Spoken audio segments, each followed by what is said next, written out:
What I mean by extraordinary, on a supercar level, okay? So, aku udah gak sabar buat ngomongin tentang bengkel ini dan juga lihat mobil-mobil yang ada di dalam ini.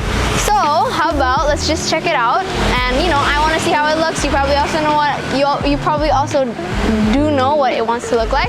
So, how about let's just head in and check it out. As I expected, ya, namanya bengkel supercar, of course there's going to be a lot of supercars, but you know, the holy grail, which is the Lamborghini Aventador. Also, can we just talk about how the Lamborghini Aventador's engine is actually at the back and not the front?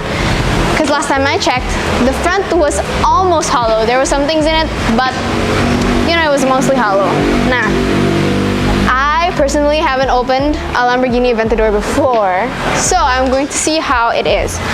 Kayaknya door handle-nya ada di bawah this curvy thing. Okay, yeah, got it. There you go. I got the click, and I do it again. Namanya juga beginner, agak itu ya, agak pelan belajar. Nah, there you go.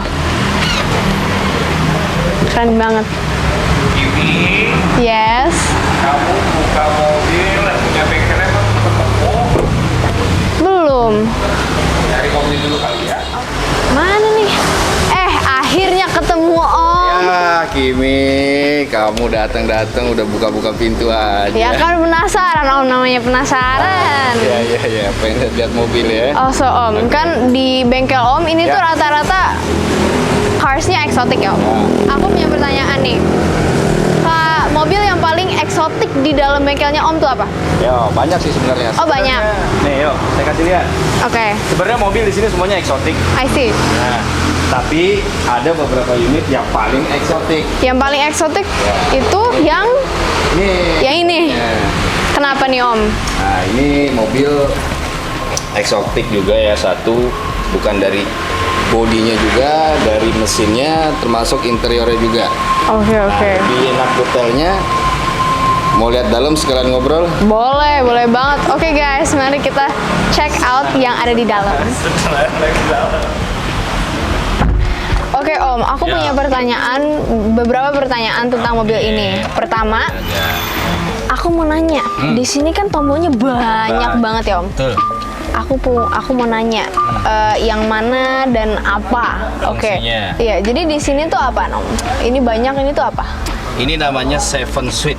7 switch. Ya, Oke. 7 Suite.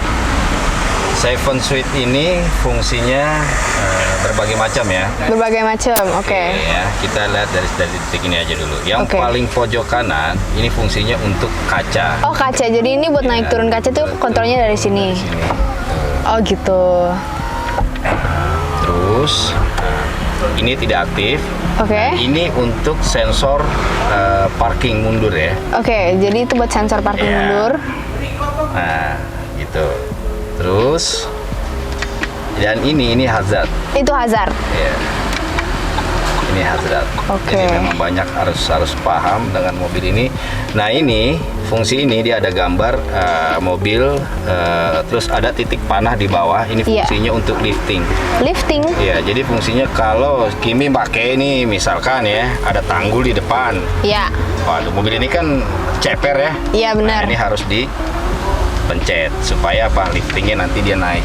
Oh, nanti dia naik ya. Oke, nah untuk menuruninnya nggak usah dipencet lagi, cukup diemin aja. Dia diemin lari, aja. Nah, dia jalan kecepatan 70 km per jam, dia akan turun sendiri otomatis. Oke. I see. Nah, ini yang penting nih satu nih. Ini SC off. SC off tuh apa Om? Ini SC off itu traction control.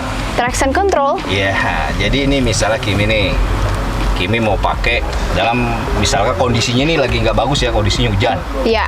Nah, mobil ini harus benar-benar punya track yang bagus, traction control yang bagus. Nah, Kimi boleh ini off-in.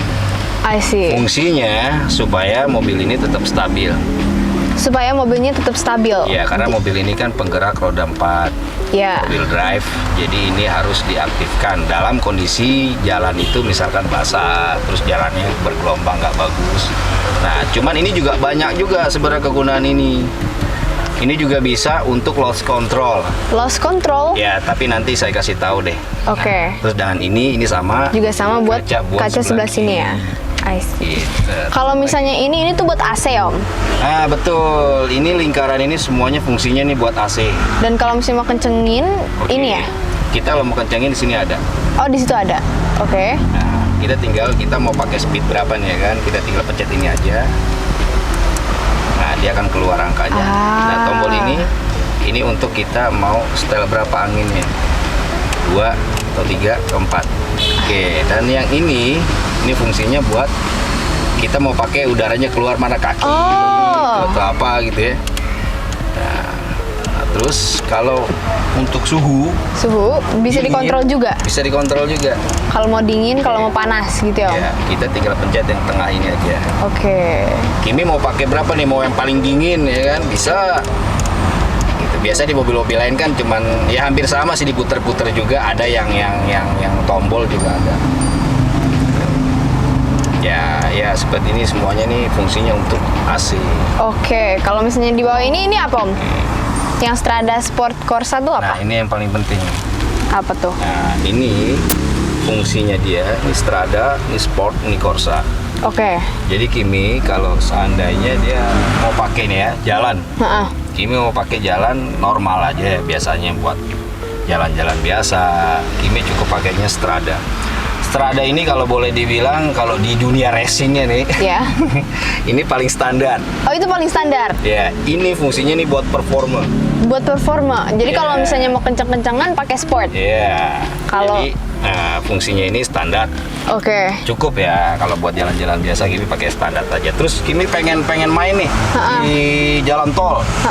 Wah, kepengen lebih adrenalin gitu ya. Iya. Nah, Kimi bisa pindahkan ini Ke sport. ke sport. Kalau ke Corsa, Nah ini lagi yang ekstrim. Jadi Corsa Ekstrim. ini performa yang paling ekstrim. Misalkan Kimi ini ikut drag race ya. atau apa ya. Dan ini wajib Kimi harus pindah ke Corsa. Ke Corsa. Ya, karena Corsa ini dia lebih horsepower-nya lebih tinggi Oke. dibandingin Sport dan Strada. Asik. Om, speaking of horsepower, aku mau nanya, top speed sama cc ini berapa Om? Oke, top speed ini bisa sampai ya 200 Wah. km per jam lebih ya. Terus speednya ini dia sampai 7. Dia sampai 7. Ya, giginya ya, maksudnya Iya. giginya itu sampai 7 ya. Terus apa lagi nih? Ini buat tombol startnya, start Ya, stopnya. Ini start stop. Ini sebenarnya mobil matic atau manual? Jadi gini, sebenarnya mobil ini matic, Oke. tapi dia punya 2 kinerja transmisi, gitu. Jadi Kimi ini bisa pakai, misalkan dalam keadaan macet, ya, Kimi bisa pindahkan ini mobil ini ke matic. Ke matic. Oke. Ya, lebih saya sarankan kalau Kimi pakai mobil ini, kalau untuk di macet-macetan lebih baik Mobil pakai matic. matic. Nah, cara perpindahannya untuk mobil ini matic atau manual. Nah, di sini ada tombol nih Kimi nih. Oh gitu. Nih, ini ternyata tombolnya buat matic dan manual ya? Ya, nah Kimi ini bisa lihat dia udah pindah ke manual atau belum. Nah, di indikator ini ada ya. Nah, ini dia udah manual. Manual. Oke. Ya. Kalau Kimi pindah ke otomatis, dia akan ada A-nya di sini, paling belakang. Oh, oke. Gitu. Jadi kalau Kimi misalkan mau jalan di tol, disarankan harus pakai manual. Nah, keunggulan dari mobil supercar ini, dia ini juga ada sistem namanya launch control. Mungkin Kimi pernah tahu. Belum sih, belum pernah denger. Oke. Jadi kalau mobil-mobil biasa gitu ya, Ya. kayak Brio, orang kan pengen sprint kan, wah, gitu. Bener. Nah, di mobil supercar pun juga ada, tapi semua itu ada caranya, gitu. Oke, Jadi caranya gimana Om? Ya, jadi Kimi harus start ya kalau mau drag race. Ya. Kimi harus pindahin dulu ke Corsa. Ke Corsa. Abis Kimi pindahin ke Corsa, traction control ini harus Nyala. yes, tekan. Nah, dia akan di sini nanti ditimbul. Traction controlnya aktif. Nah, di Kimi tuh dia gampang, tinggal injek rem, injek gas full aja. Oh. Nah, dia akan nanti RPM ini stuck di 7000 RPM. Gitu. Seru pasti itu, Om. Banget. Jadi pas lampu hijau tinggal lepas rem aja. Jadi mobil itu powernya lebih gila gitu. Nice. Lebih ekstrim, adrenalinnya lebih gila lah. I see. Jadi kalau misalnya pakai Corsa, kalau misalnya lagi mau drag race ataupun race apapun, kalau misalnya example mau ngedrift gitu ya, pakai Corsa, terus apa tuh ini namanya? ESC off traction control. Lost traction controlnya juga harus dinyalain. Oke. Enough of the car. Aku mau nanya tentang bengkelnya Om. Ya. Om, bengkel ini kapan mulainya? Bengkel ini saya buka ya, saya di sini udah cukup 2 tahun ya. 2 tahun? 2 tahun. Sebenarnya di sini ya saya baru 2 tahun baru ngebuka bengkel di sini, berdiri sendiri. Oh gitu. Ya, ada beberapa tim saya yang saya bawa ya. Ya. 2 tahun, di sini 2 tahun. Sebenarnya sih saya buka itu waktu itu udah beberapa kali buka. Oke. Tapi untuk sekarang saya buka sendiri di sini. Oh, buka sendiri. Iya. Kalau dari awal ini memang bengkelnya tuh spesial buat supercar ya, buat exotic cars. Sebenarnya iya. Oh iya, jadi dari awal tuh sebenarnya ini didesain bengkel buat exotic car. Iya, karena apa? Karena basic saya dulunya dari supercar. Oh gitu. Seru dong. Seru makanya. Seru untuk mobil ini seru sebenarnya. Banyak penuh tantangan. Lebih harus fokus untuk menangani karena mobil ini nggak semua orang bisa tangani. Bener. Oke. Last question nih Om. What is pengalaman atau cerita dari sepanjang Om buka bengkel ini yang Om paling remember atau the most memorable moment Om punya di bengkel ini? Oke, di bengkel ini ya. Di bengkel ini. Saya pernah satu pengalaman yang cukup membuat saya itu bangga. Apa? Jadi dulu ada satu mobil Aventador. Aventador juga? Ya, Aventador limited edition pada waktu itu. Accident ya. Accident, mobil itu terbakar. Aduh. Mobil itu terbakar dan mobil itu pokoknya semuanya mati total. Oke. Tidak bisa nyala sedikit pun lampu ya seperti merah ini itu tidak ada. Tapi memang saya pikir itu tidak mudah. Benar. Gitu. Nah, saya harus butuh benar-benar fokus. Karena apa? Di Indonesia hanya baru satu yang bisa menghidupkan mobil yang accident itu terbakar, baru kita. Iya. Gitu ya, itu cukup. Makanya saya bilang saya ada satu kebanggaan. Gitu loh. Karena Om bisa nyalain mobil yang udah sebenarnya rusak. Ya, dan hidup kembali normal. Wah. Gitu, itu ya suatu kebanggaan karena belum tentu semua orang itu bisa karena mobil itu mobil supercar. Bener.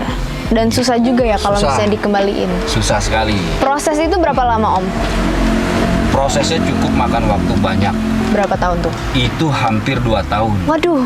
Lama sekali memang. Lama juga ya? Karena pada waktu itu untuk ngebangun mobil itu kita terhalang waktu itu pas ada COVID-19. Oh, jadi waktu lagi susah ya Om? Betul. Nah, pas udah seperti itu ya kita satu terhambat dari spare part-nya. Karena dari Italinya sendiri mereka besar-besaran untuk cut off segala pengiriman apapun itu. Benar. Mereka semua di cut off. Nggak boleh ada pengiriman kegiatan apapun selama 5 bulan. Waduh. Gimana tuh Om? Nah, makanya mau tidak mau kita kerjakan apa yang kita bisa kerjain dulu sambil menunggu semuanya kembali normal. Nah, akhirnya setelah sampai 5 bulan dapat kabar bahwa barang yang kita pesan itu sudah siap bisa dikirim. Tapi tidak semua. Tidak semua karena ada beberapa part yang harus back order, artinya itu bikin. Oh. Dari pabriknya itu bikin. Oke. Itu juga cukup akan makan waktu lama selama setahun. Spare part itu hadir. Jadi cukup lama dan juga cukup susah ya Om? Susah. Oke. Nah, itu salah satu kebanggaan kita ya, menurut saya orang Indonesia Bener. Oke Om, sekian buat videonya aku hari ini. Terima kasih Om udah mau kasih lihat aku ke bengkelnya Om dan juga udah boleh aku duduk di sini. Boleh, kapan-kapan nanti bongkar bareng. Wah, aku kalau misalnya bongkar bareng sama Om kayaknya palanya aku udah muter-muter deh. Nggak apa-apa, yang bongkar yang enteng-enteng aja. Oh gitu. Ya udah deh. Oke Kimers, jangan lupa to like, share, and subscribe sama Om. Terima kasih banyak Siap, sama-sama. sekali lagi. Oke dan thank you guys. Bye.